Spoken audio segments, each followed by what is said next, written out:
Good morning and welcome to Amish 5858. I am Amir Budnam. I am thankful to all international news resources and my team. Following news have been taken by American, European, Canadian and African channels and from AP, AFP and Reuters news agencies. Now the headlines. Israel bombed Hezbollah targets in Lebanon in retaliation of Saturday attack, in which 12 people were killed. Hezbollah denied his involvement in that attack. Trump's running mate attacked Kamala Harris on her record on police policies and border tactics. Wildfires are still causing losses in California and in Rocky Mountains of Canada and near Jasper Town. No more competition on River Seine in Paris for Olympic Games due to pollution. Israeli bombing in Gaza killed at least 30 people last night. Ceasefire talks between Hamas and Israel are going nowhere. Outcome of elections in Venezuela. Now watch the channels.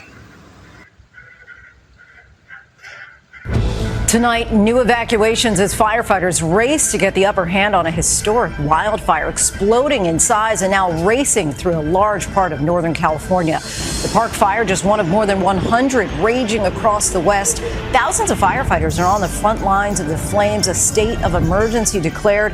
At one point, the Park Fire scorching 5,000 acres an hour. It's already charred an area larger than the city of Phoenix. A popular campground is now under evacuation. We're with residents as they return to their homes. Jacqueline Lee reports from the fire zone. The ABC News exclusive. Stunning new details from the local SWAT team who were standing guard during the attempted assassination of former President Trump. Tonight they say they had no communication with the Secret Service until after the shooting. Aaron Katursky reports. With just 100 days to go, the race for the White House tightens. Details of the new ABC News Ipsos poll. What voters think of Vice President Harris and former President Trump as the Democratic Veep hopefuls audition for the role, while pressure mounts on Republican vice presidential candidate J.D. Vance. Fears of a wider war in the Middle East. Israel retaliates in response to the deadly missile strike on civilians in the Israeli-controlled Golan Heights. Matt Rivers reports from Israel and Marcus Moore on the ground in Beirut. Calls for justice across the country. A day of mourning for Sonia Massey, the black woman shot dead in her own kitchen by a deputy. A terrifying attack on the high seas. A pod of killer whales sinks a yacht 2 miles offshore. The promising new Alzheimer's blood test that could speed up the diagnosis for patients. Simone Biles wows at the Summer Games, dominating on the world stage despite an apparent injury. What lies ahead for the GOAT and Team USA? Maggie Rulli reports from Paris. And America Strong tonight, 100 years and celebrating the twins who brought 5 generations together to share their special day. From ABC News.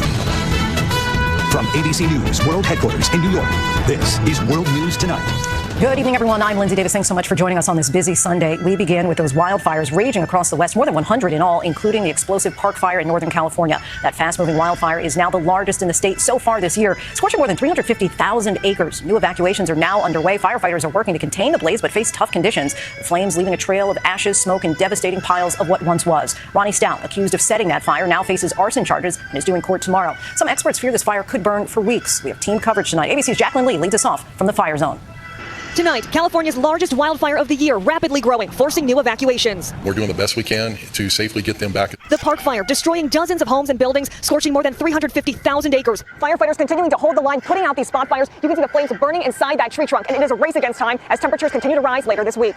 The fire, now 12% contained, one of more than 100 wildfires burning in the West. We met rancher John Russell near the city of Chico. When you say, did you think it would ever happen? You better believe it. Officials arrested 42-year-old Ronnie Stout for suspected arson, alleging he pushed this car while it was on fire down an embankment, sparking one of the fastest-moving fires in recent memory. Are you angry about it? I'll put it tactfully. Truly, the real damage and sadness and anger would come from the people who have lost everything. Russell showing us the charred trails and piles of ash. His barn still standing, thanks to a quick-thinking firefighter who dug out a fire line. That's what saved this place, because you can see it burned right up to it. We finally came to a clearing, an untouched field. His beloved cattle survived. The fire was raging this way. and coming straight for them. Yes. But roaring above, a reminder of the ongoing battle tonight. Every time one went by, I said, thank you guys, thank you guys. Lindsay, firefighters continuing their ground assault, setting these backfires. You can see the smoke and the ashes swirling, and this fight is far from over. The fire expected to last at least another month. Lindsay? It is now the 7th largest fire in the state's history. Jacqueline, thank you. Let's get right to meteorologist Jeff Smith from our New York station WABC. And Jeff, I know you're tracking the smoke from these wildfires. Lindsay, if you look up in the sky across much of the northern half of the country, you see evidence of these wildfires. We have smoky, hazy skies across much of both the U.S. and Canada. Over 850 fires in Canada, 100 here in the U.S. The most concentrated smoke, though, from that park fire in Northern California, spreading smoke into parts of Nevada, Idaho, all the way to Wyoming and Montana. By later on tomorrow afternoon, into parts of the Dakotas and also Nebraska. The other big story, the heat that'll be building in the heartland. We're going to have heat index values, or feels like numbers well above 100. Kansas City, Tulsa, and St. Louis through much of the upcoming week. Lindsay? Lots of triple digits there, Jeff. Thank you. Now to an ABC News exclusive. Stunning new details from the local Pennsylvania SWAT team on duty during the assassination attempt on former President Trump. They are speaking out for the first time and say there was a lack of communication between the officers and the Secret Service on the day of the rally before the gunman opened fire. More now from ABC senior investigative correspondent Aaron Katersky. Tonight, for the first time since the attempted assassination of former President Trump in Pennsylvania, the Beaver County SWAT team assigned to take up positions at the rally, speaking out, telling ABC News in an exclusive interview they had no communication with the Secret Service. Thomas Matthew Crooks opened fire. We were supposed to get a face-to-face briefing with the Secret Service snipers whenever they happened. So I think that was probably a pivotal point where I started thinking things were wrong, because that never happened, and we had no communication with the Secret Service. You had no communication with the Secret Service at all on that Saturday? No, not until I believe, it was too late.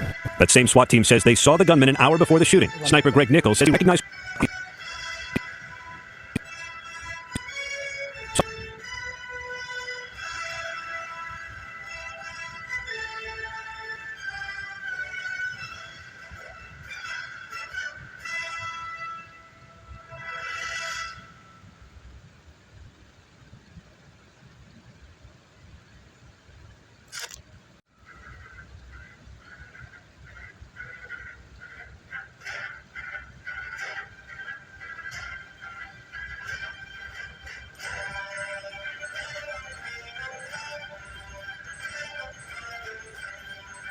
And that sends up a flag in your head. Yeah, absolutely. But today, the Washington Post reports members of Trump's Secret Service detail have complained they were never made aware of that warning. Was this a failure of communication? I believe so in a lot of respects. In multiple agencies working together is always taxing, no matter what the problem. I know that we could not communicate with Secret Service or Pennsylvania State Police, or really, in effort, the patrol directly. The Secret Service declined to respond directly to the comments from Beaver County authorities, but said in a statement the agency is committed to better understanding what happened to ensure it never happens again. Aaron Katersky joins us tonight. And Aaron, we know that Donald Trump has said that he's going to go back to Western Pennsylvania for another rally. Could it be that this same SWAT team is asked to secure that event? Sure could. And in fact, that's part of the reason why they're racing now to understand what happened, what went wrong at the earlier rally. And Lindsay, this team from Beaver County is willing to concede it was a failure, and they're now shouldering their share of the blame, Lindsay. A number of lessons learned here. Aaron, thank you so much. And you can see much more of that exclusive interview tomorrow morning on Good Morning America. Now to the race for the White House, tightening 100 days out from Election Day. A new ABC News Ipsos poll shows Vice President Kamala Harris getting a bounce, her favorability rating up 8 points in just 1 week. Several of the contenders vying to become Harris's running mate dominated the airwaves today and the campaign trail. Here's ABC's White House correspondent, Mary Alice Parks. Tonight, both campaigns in high gear with no time to waste. Election Day just 100 days away. Vice President Kamala Harris has only been a presidential candidate for 7 days. But her favorability rating has grown by 8 points to 43%, according to our new ABC News Ipsos poll. Now potential running mates jockeying to join the Harris ticket, blitzing the campaign trail and Sunday shows. I had a great conversation with her, and I pledged to her that no matter what the outcome of this process, that I'd be working hard for her and making sure that she wins in November. From billionaire Illinois Governor J.B. Pritzker, an heir to the Hyatt hotel chain, to Transportation Secretary Pete Buttigieg out defending Harris. I'm pretty sure voters are worried about the age and acuity of President Trump compared to Kamala Harris, who represents being a generation younger. Harris celebrating a groundswell of support, claiming her campaign has raised $200 million in this last week since Biden dropped out and endorsed her. In battleground states, People have been flooding our offices around the country to volunteer. Former President Trump saying he's done with any idea of toning down the rhetoric after that assassination attempt. We have a brand new victim. And honestly, she's a radical left lunatic. Minnesota Governor Tim Walz, beloved by unions and also rumored to be a top VP contender for Harris, unfazed, arguing Republicans say every Democrat is too liberal. What a monster. Kids are eating and having full bellies so they can go learn, and women are making their own health care decisions. Look, they're going to label whatever they're going to label. Trump's running mate, Ohio Senator J.D. Vance, today dismissing the scrutiny that he's faced for past comments that he made about not liking Trump. Donald Trump accepts that people can change their mind. Now, Vice President Harris is expected to announce her running mate by August 7th. That's when the Democratic Party is hoping to wrap up their formal nominating process. That process could actually begin as early as this week with a remote virtual roll call of delegates. Lindsay? Things are happening quickly. Mary Alice from the White House, thanks so much. Next tonight, the nation remembers Sonia Massey. Vigils were held in dozens of cities for the 36-year-old mother of two, fatally shot by a sheriff's deputy in her own kitchen in Springfield, Illinois. That officer was fired and charged with first-degree murder. The case continues to spark national outrage and demands for justice. Overseas now to the escalating tensions in the Middle East. The IDF launching a series of strikes inside Lebanon. That's after 12 children were killed by a rocket launched from Lebanon.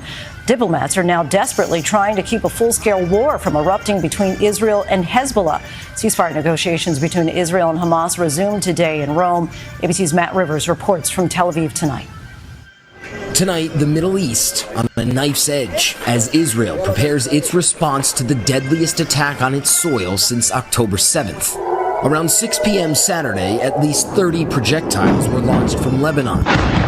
The IDF and the U.S. say one rocket fired by Hezbollah hit a soccer field in this Druze community in the Israeli-controlled Golan Heights. Authorities now investigating this video circulating online showing the moment. We tried to help a kid. I still doesn't know his name. I still don't know his name, and I don't know if he's alive or dead. 12 children killed, dozens more people injured. Just before that rocket struck right there behind me, alarms went off, and the children that were playing on this soccer field scattered. They tried to find safety. Some of them actually ran here towards this bomb shelter, but many of them were not able to make it in time. And you can see the damage that rocket did here to this concrete structure. Tonight, heightened tensions across the region. Israel and Hezbollah trading fire daily since last October. Our Marcus Moore on the ground in Beirut.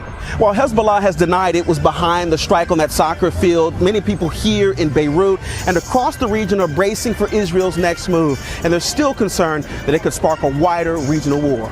Israeli Prime Minister Benjamin Netanyahu huddling with his cabinet as he vows Hezbollah will pay a price, quote, it hasn't paid before. Secretary of State Antony Blinken calling for the two to de-escalate. We also don't want to see the conflict escalate. We don't want to see it spread. That has been one of our goals from day one, from October 7th on.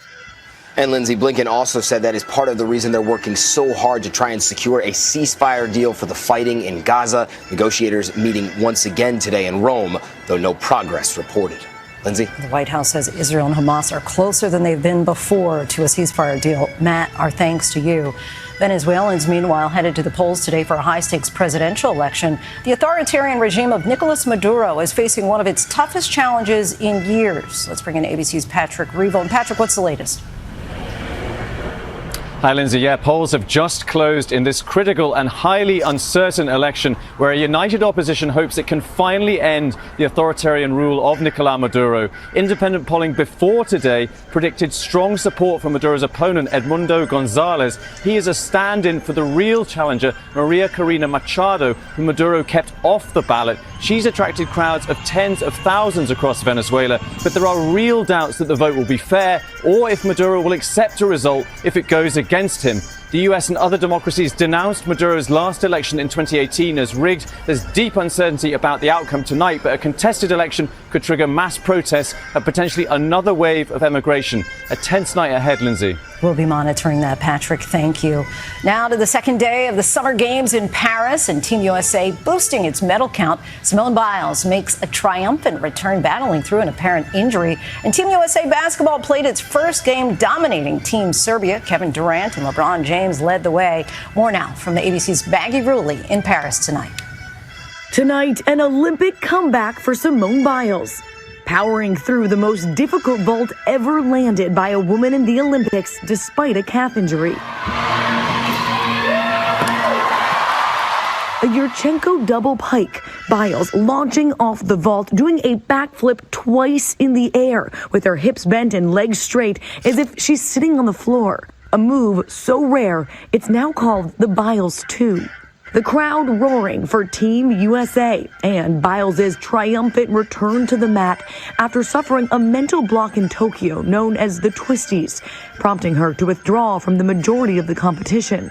Today, the 27-year-old soaring above the other gymnasts with the highest scores in vault and floor, heading into the individual all-around final, seated number 1. Her coach joking afterward, not perfect, so she can improve even.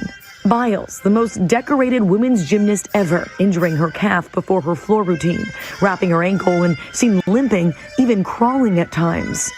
Joining her in the all-around, teammate and defending gold medalist Sunisa Lee, making her own comeback after battling kidney disease, striving for individual gold on the uneven bars. And in the pool, another gold for Team USA. A 1-2 finish for the American women in the 100-meter butterfly. Tori Husk with gold, edging out teammate Gretchen Walsh with silver. We all can attest to how close that was, and it was a great race. And Lindsay, for the first time in history, we will have 2 former Olympic all-around gold medalists facing off for the title again. And if either of these American women, Simone Biles or Sunisa Lee, win gold again, it'll be the first time since the 1960s that a woman has won 2 Olympic all-around competitions. Lindsay? Somehow I'm feeling good about it. Maggie, thank you. There's so much more ahead here on World News Tonight this Sunday. A new and simpler way to diagnose Alzheimer's could be on the horizon, much less invasive than current tests. And the nearly 2-day nightmare on a Southern California highway pushes drivers to their limit. Next tonight, forecasters are watching a disturbance in the Atlantic that has the potential for development. Favorable conditions could help it form into a tropical depression in the coming days over the Leeward Islands or Greater Antilles in the southwestern Atlantic. Stay tuned. An end to what had been a nightmare for motorists in Southern California. The northbound lanes of the I-15 freeway between Barstow and Baker reopened early this morning. That section of road, a main route to Las Vegas, had been shut down for about 48 hours after a fiery crash involving a truck carrying lithium-ion batteries. Motorists reported being stuck for hours. When we come back, orcas sink a yacht in the Mediterranean. To the index now. Researchers in Sweden say early results are promising for new Alzheimer's blood test. The test, which is not FDA approved, measures proteins in spinal fluid. It would be less invasive for patients and could be administered by a primary care physician. Current tests are only performed at specialized centers. Doctors say more study is needed. Some terrifying moments on the high seas. A British boat captain says a pod of about 5 killer whales repeatedly attacked his yacht in a methodical way, he says, in an effort to sink the vessel. The incident lasted about 2 hours. He and his crew eventually abandoned ship, leaving the yacht to sink in the Mediterranean. Captain and crew were rescued by a passing ship. When we come back, the twins still going strong after 100 years. And what a celebration. Finally tonight, America Strong. The twin sisters celebrating a milestone filled with life, love, and family. Loris and Doris grew up doing everything together, and they still do. This month, they celebrated their 100th birthday. Happy 100th birthday! These twin sisters from Detroit got all gussied up in their identical T-shirts, which succinctly sum up their milestone with one word: fabulous. It's a blessing to be here at 100 years old. In 1924, the first Winter Olympics were held. Calvin Coolidge was president, And that same year, these now newly minted centenarians were born. Always together with everything. Everything. And the icing on top, a custom decorated birthday cake for these two sisters who say they're grateful for the gift of longevity, that being able to live in the present is the present. Good Lord bless us to see our family. It's just precious to live this long. Happy birthday. Thanks so much for watching. I'm Lindsay Davis. Have a great night. Thank you for making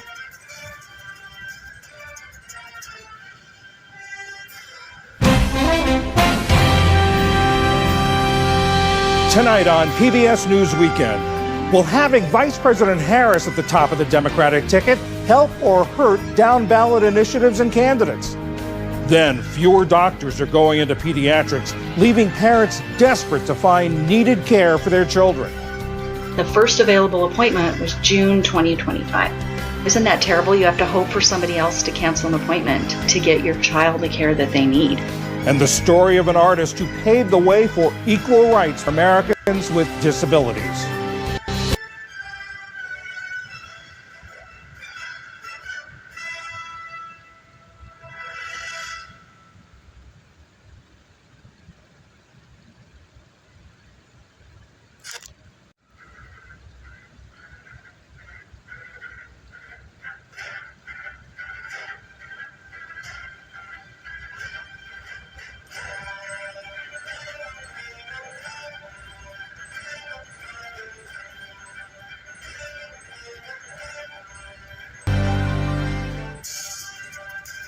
Good evening, I'm John Yang.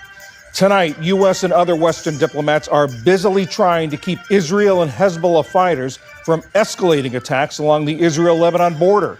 Overnight, Israel said it hit a number of targets in Lebanon in retaliation for Saturday's rocket strike that killed 12 children and teens on a soccer field in the Israeli Golan Heights. While that response appeared to have been limited, Israeli Defense Minister Yoav Gallant vowed today that Hezbollah will pay a price. I moved to the Army's Northern Command to see the response plans. This is Hezbollah we are talking about, Iran's proxy in the region. Hezbollah will not be cleared of this event, despite its ridiculous denials. It is committed to shooting and will bear a heavy price for its actions. And fighting in Gaza continues. Gaza Health Ministry officials say at least 15 Palestinians are dead after two separate Israeli airstrikes on Khan Yunis. Israel says they're acting to prevent Hamas from regrouping. With just 100 days until Election Day, former President Donald Trump's running mate is stepping up attacks on the presumptive Democratic nominee, Vice President Kamala Harris. Visiting a Minnesota diner, Senator J.D. Vance criticized Harris on the economy, immigration, and policing. Vance's attacks don't seem to be dampening Democrats' enthusiasm, though. The Harris campaign says it raised $200 million in its first week. The campaign says most of the donations came from first-time contributors. In California, the weather is helping firefighters combat the state's largest wildfire so far this year. Cooler temperatures and higher humidity are bringing some relief to Butte County, the area. That's about 100 miles north of Sacramento. The park fire there has burned about 600 square miles over a period of 4 days. Nearly 2,500 firefighters are battling the blaze, and they say they'll try to take advantage of the favorable conditions to make more progress. At the Paris Olympics, American women dominated in the pool. U.S. swimmers won gold and silver medals in the women's 100-meter butterfly. Tori Husk finished first, edging teammate Gretchen Walsh by 0.04 of a second. And Simone Biles made a triumphant return to the Olympic stage after pulling out of the Tokyo Games 3 years ago. The most decorated gymnast of all time overcame a minor calf injury she aggravated during warm-ups. After a doctor checked her out and with her lower leg taped, Biles was the top all-around qualifier today and moves on to Thursday's final. And Irish writer Edna O'Brien has died. In a career that spanned nearly 6 decades, O'Brien went from outcast to the pride of Ireland. Her debut novel, Country Girls, told the story of young Irish women struggling in an oppressive, male-dominated world. It was banned in Ireland, but acclaimed abroad. Her more than 20 books challenged Irish society's views on gender, sex, and religion. O'Brien had recently talked about being treated for cancer. She was 93. Still to come on PBS News Weekend, how a shortage of pediatricians is putting kids at risk for a lifetime of poor health. And one woman's fight for the rights of Americans with disabilities. This is tonight, campaign whiplash. We are going to win. Vice President Kamala Harris hits a new fundraising milestone, while Donald Trump resets. We have a brand new victim. Escalating his attacks. So extreme and unhinged. Radical left lunatic. She's evil. Also tonight, Israel fires back after a deadly Hezbollah attack. CBS's Deborah Patta is there. The kids were playing soccer just behind me when the sirens rang out. Moments later, the rocket hit, leaving no time for them to run to this shelter. Venezuela votes could change end the chaos. Plus, wildfire fight. Flames this weekend torching millions of acres across the West. I'm Jonathan Vigliotti in Chico, California, where crews are working to contain the largest wildfire in the nation. I'm Carter Evans in Jasper, where so much is in ashes, but the critical infrastructure, and this is key, it's still here. Smoke spreading coast to coast. At the Olympics, Simone Biles soars once again as Team USA wins its first gold. And later, the art of protest. How Tommy Smith's raised fist, once condemned, is still inspiring 5 decades later. My chance to make a world stand on something that I really believed in. This is The Secret.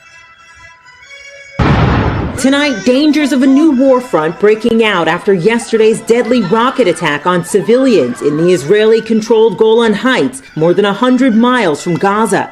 Overnight, Israel launching retaliatory strikes deep within Lebanon against Hezbollah, the Iranian-backed militant group there, saying they hit a series of targets, including weapons and infrastructure. Israel's defense minister saying today they will pay a heavy price for their actions. Hezbollah denied responsibility for the attack on a crowded soccer field. Today, thousands of mourners attended the joint funeral for the victims. Among the 12 children and teens killed yesterday was 13-year-old John Ibrahim. Prime Minister Benjamin Netanyahu landed in Israel earlier today after rushing back from his trip. We stand by Israel's right to defend its citizens from terrorist attacks. We also don't want to see the conflict escalate. We don't see it spread. Early Saturday, the IDF says they launched missiles on a school in central Gaza, killing some 36 people, including 15 children, according to hospital officials. Now the race to reach a ceasefire deal becoming even more dire as the temperature in the region continues to rise. Megan Fitzgerald, NBC News. Thanks for watching. Stay updated about. I want Israel to be dismantled. Ceasefire first. No, I don't see more hope. I actually see less hope. From Lebanon to Palestine. There is only one solution. There is only one solution. Intifada revolution. Intifada revolution. Intifada, intifada.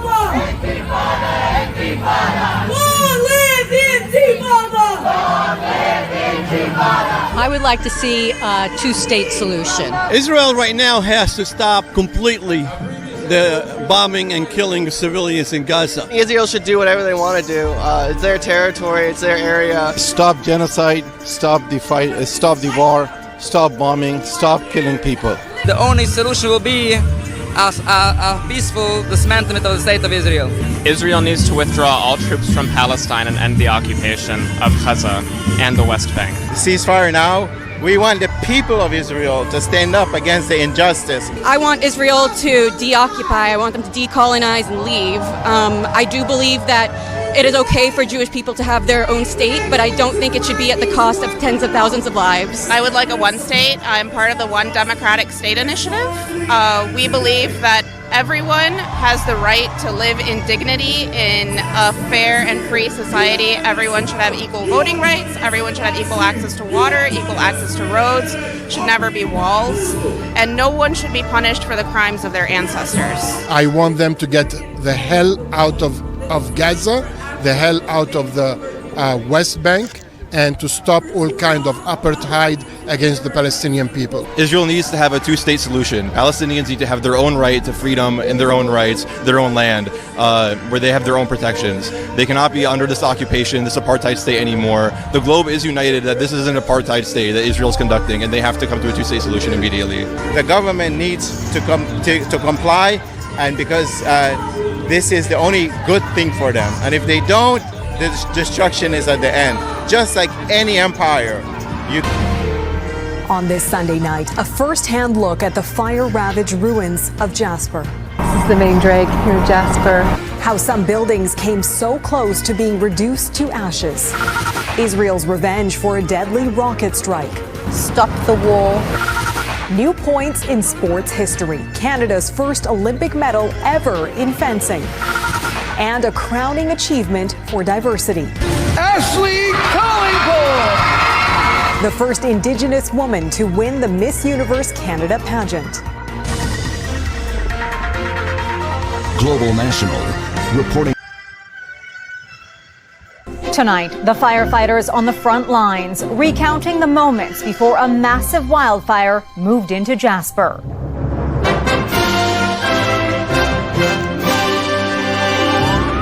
Emotional stories from those who fought the flames. It's devastating for the Jasper and us.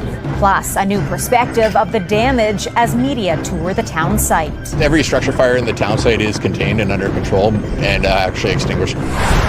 Canada's women's soccer team takes to the pitch under a dark cloud.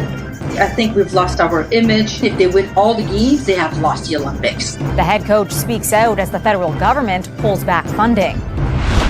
And the Olympic venue vying for a win as swim practice in the Seine is cancelled over contamination. We are still very confident the water quality will improve. Also, the fishermen strumming a song of survival. A gift from the Premier after the Lucky Seven were saved from the sea. Als Acadië is het bij de zon verdoord.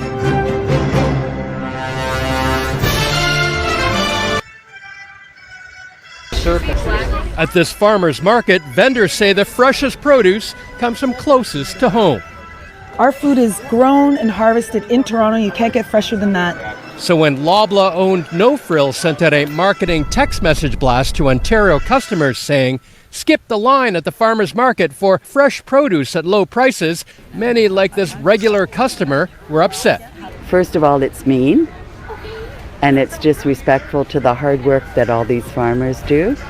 With a short Canadian growing season, they welcome long lines. You know, people will stand in line for a really good thing, and the market is proof of that. That No Frills text went out to Nova Scotia, too, angering farmers. When they're clearing however many hundreds of millions a quarter, it feels a little silly when they're coming after us in our 5 tables. The campaign couldn't come at a worse time for No Frills. Its parent company Loblaw has been the focus of consumer anger over its record profits while grocery prices have soared. That anger boiling over into a boycott. This week, without directly acknowledging it, executives suggested it's had an impact on sales. Loblaw is also settling a high-profile bread price-fixing lawsuit costing $500 million. Maybe in a time when Canadians felt that they were getting a better deal at their major grocers, they would see this as more of sort of playful competition and marketing. In a statement to CBC News, Loblaw says it's all a misunderstanding. While the text intended to highlight our No Frills local summer produce program, unfortunately it fell short of reflecting the true spirit of our campaign. We sincerely apologize. But farmers here say that's not enough.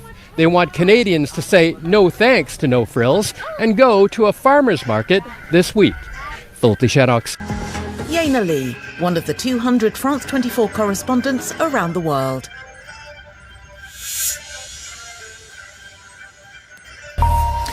You're watching Daybreak here on France 24. Glad you could join us. The main headlines on the programme. Israel carries out new strikes deep inside Lebanese territory and in southern Lebanon in response to rocket fire that killed 12 young people in the annexed Golan Heights.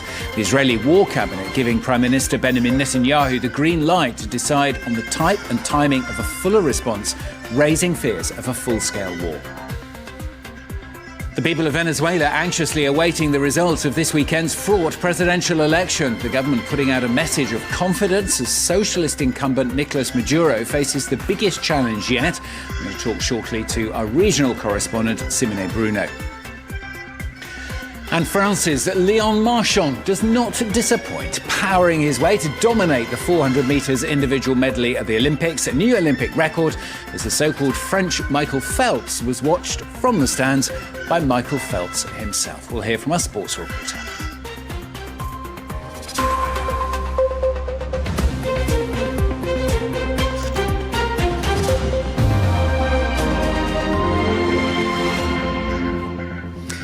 We will hit the enemy hard. That from Israel's defense minister, as Israel's military hit Hezbollah targets both deep inside Lebanese territory and in southern Lebanon as well.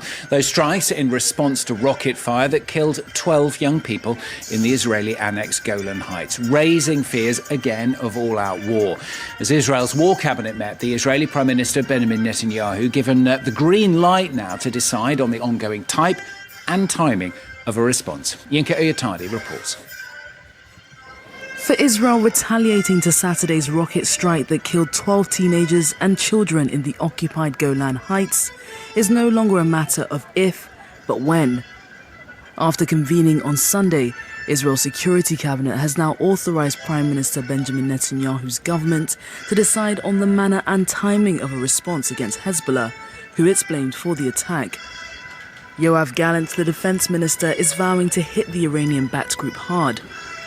Ahead of a furious response, Israeli fighter jets attacked Hezbollah targets on Sunday, despite the militant group's denials of any connection to Saturday's strike, which took place on a football field where children were reportedly playing. The tragedy, believed to be the deadliest attack on Israeli civilians since October 7th, is now stoking fears of a wider regional war, particularly in this community.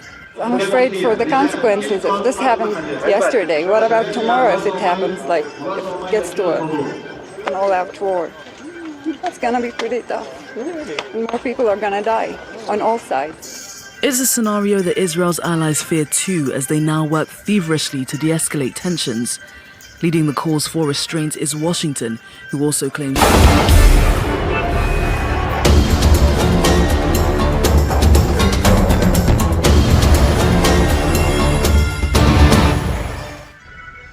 Turkey's parliament has approved a motion to deploy its armed forces to Somalia, including to the country's territorial waters.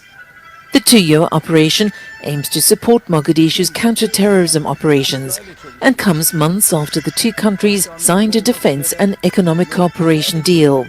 Al-Qaeda-linked Al-Shabaab has been waging an insurgency against the Somali government since 2006 in a bid to establish a fundamentalist Islamic state. Turkey has been providing training assistance and advisory support to Somalia for more than 10 years in a bid to restructure its defense and security forces. But Turkish officials say economic challenges have prevented Somali armed forces from being fully effective. Earlier this month, Ankara said it will send an exploration vessel off the coast. At least 7,000 inmates are to be granted conditional release from the Makala Central Prison in the Democratic Republic of Congo in a bid to ease overcrowding at the facility. Located in Kinshasa, it's the country's largest jail. Makala was built for 1,500 inmates in 1957, but now...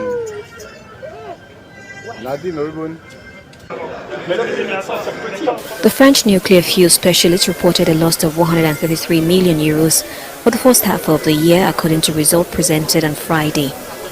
This contrasts with the first quarter of 2023, when the company posted a net profit of 170 million euros.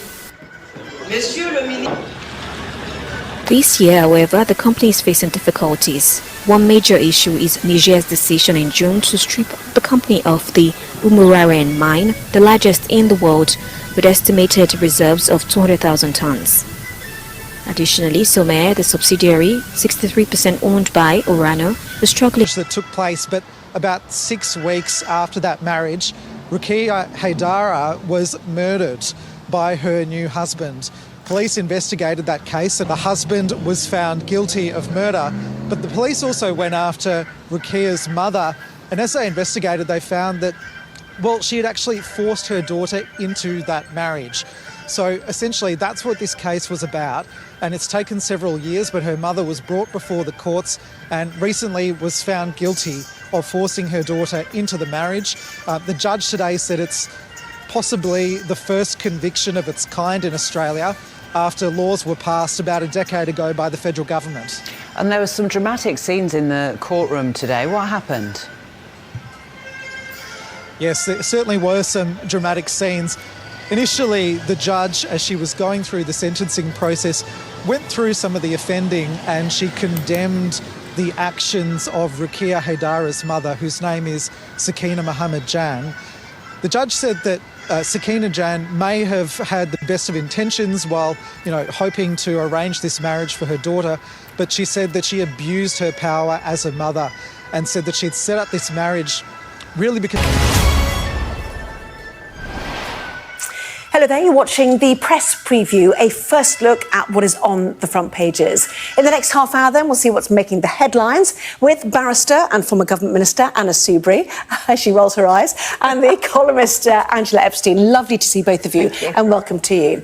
So as ever, let's check out the front pages. I have to say they're quite late in. Potential industrial action by GPs is the lead story on a number of newspapers tomorrow, including The Eye. Their headline, GPs threaten to bring NHS to a standstill by capping daily patient numbers. And the Daily Mail claims the action could see GP appointments cut by up to a half.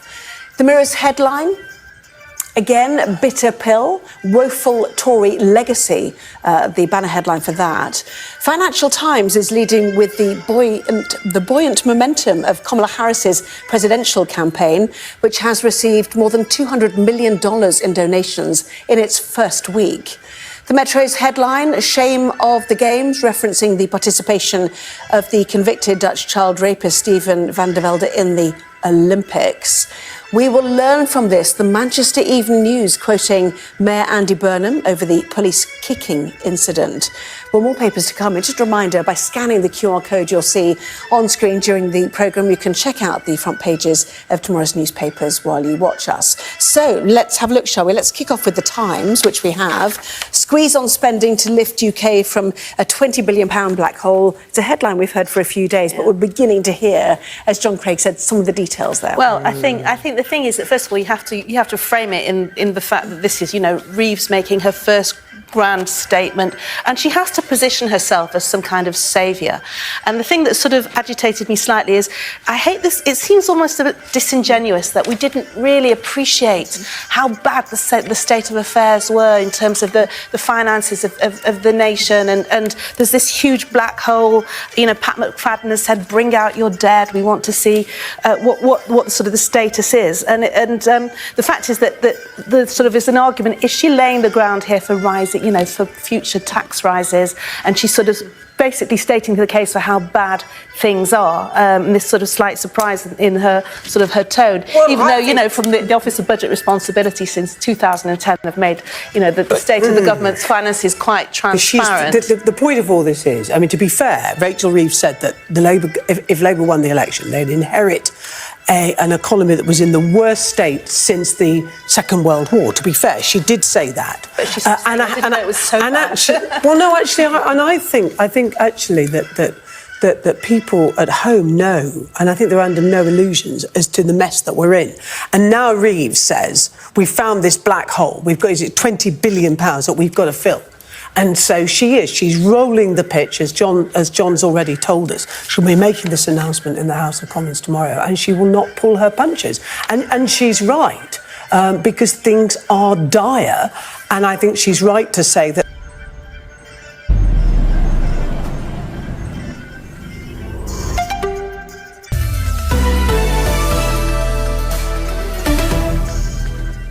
This is DW News, and these are our top stories. Fears are growing of a wider war in the Middle East after Israel accused Hezbollah of carrying out a rocket attack on the occupied Golan Heights. At least 12 young people were killed on Saturday, but the Iran-backed militants deny involvement. In response, Israel says it struck Hezbollah targets in Lebanon.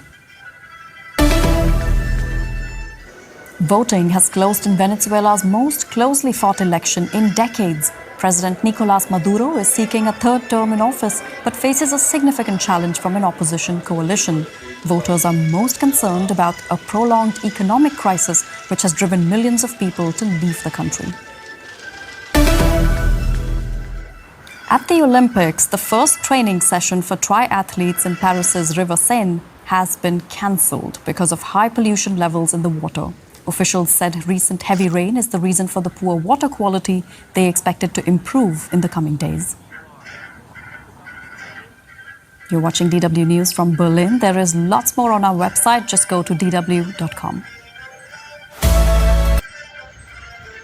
Thank you for watching and privilege of your time. This is Amir Shakil 5858. I am Amir Woodman. Have a good life.